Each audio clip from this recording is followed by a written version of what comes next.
de Guyane, des militants, on les a vus se mobiliser contre la montagne d'or, on les a vus aussi travailler pour le bien des leurs et pour le bien du territoire. Je te laisse la parole. Bonsoir tout le monde.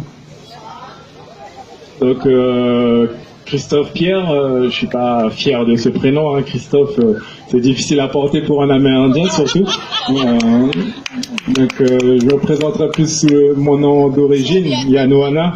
Donc en parlant du mouvement de l'année dernière, hein, je veux dire, je pense que le sentiment partagé par l'ensemble des Guyanais, c'était plus un combat pour la dignité au fait.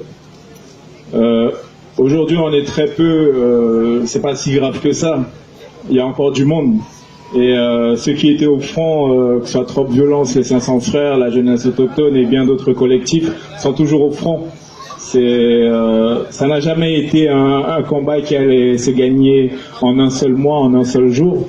Ça fait 500 ans qu'on est colonisé, c'est pas du jour au lendemain que ça va s'arrêter.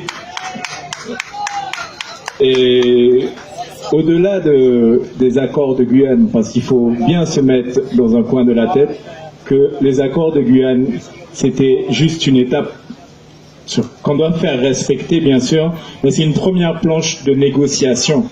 Il faut qu'on aille au-delà. Aujourd'hui, quand on regarde la Guyane, c'est une terre, c'est un beau pays, je pense qu'on est tous d'accord là-dessus, mais c'est une terre de pillage. Quand je parle de pillage, je parle de l'insécurité que cause par exemple l'orpaillage illégal depuis 20 ans. Nous, ça fait 20 ans qu'on est au front. Enfin, moi, j'ai 24 ans.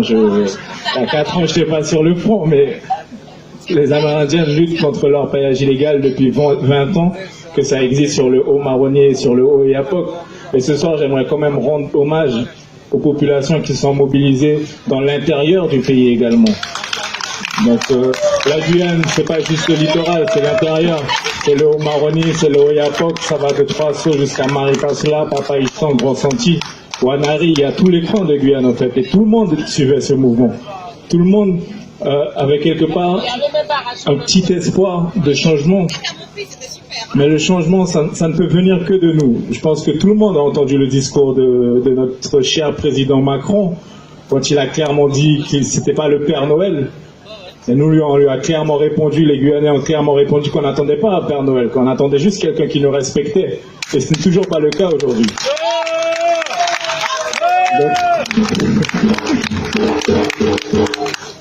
Donc, pour continuer sur le pillage, quand je parle de ça, c'est très important en fait. Puisqu'aujourd'hui, on vole nos ressources. Aujourd'hui, on a l'exemple également du Kouachi. Je pense que tout le monde a entendu parler de l'affaire Kouachi et de l'IRD qui se prétend propriétaire d'une molécule et d'un savoir. Nous, on l'a dénoncé. Ça n'appartient pas à l'IRD. On a clairement dit que ça n'appartient pas à l'IRD de posséder ça. On parle de communauté locale. Vous savez très bien que l'IRD a interrogé 180 personnes, des créoles, des brésiliens, des haïtiens, des bushneng et des amérindiens. Sans nous, ils n'auraient jamais trouvé ça. Et aujourd'hui, il nie encore notre rapport dans tous ces travaux et dans toutes ces recherches. On parle encore de l'orpaillage illégal. Aujourd'hui, après les accords de Guyane, la préfecture va mettre en place, après les opérations Anaconda, après Harpie 1, Harpie 2, je crois que le programme va s'appeler Titan, les opérations... Donc, je ne sais pas, ils ont sûrement changé le nom seulement. Et ensuite, je vais parler du vice de l'État. Vous savez, quand on a été dans les comités de suivi et qu'on a posé la question de pourquoi est-ce que cette année il y a eu un pic de l'orpaillage illégal, leur seule réponse était à cause des mouvements sociaux. On a été obligé de vider l'intérieur pour tout mettre sur le littoral. Ça, c'est encore un jeu pour créer de la division. Ça, ils tentent de criminaliser les mouvements sociaux. Et c'est comme ça que l'État fonctionne. Donc il ne faut pas rentrer là-dedans en fait. Puisque comment est-ce que la 5e puissance mondiale quand même ose dire qu'il ne veut pas assurer la sécurité d'un si petit pays qu'est la Guyane?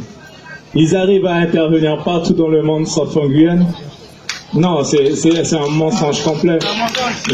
Une opération, un jour d'opération en Syrie, c'est 300 000 euros. Je ne sais pas combien a dépensé pour les opérations à Arpi, mais je pense que ça ne dépasse pas une semaine d'opération en Syrie. Donc, il y a bien une volonté, quelque part, de prioriser les actions par l'État.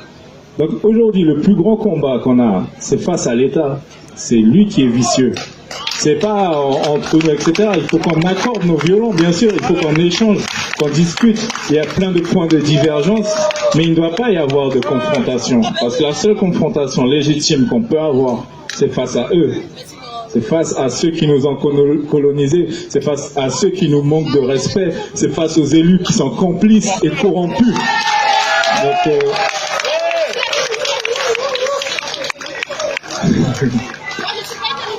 Donc aujourd'hui, je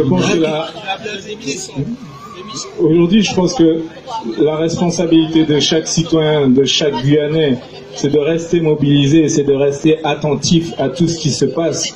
Parce qu'au moindre petit, au moindre petit sommeil, ils sont capables de nous entuber. Et c'est ce qu'ils font déjà.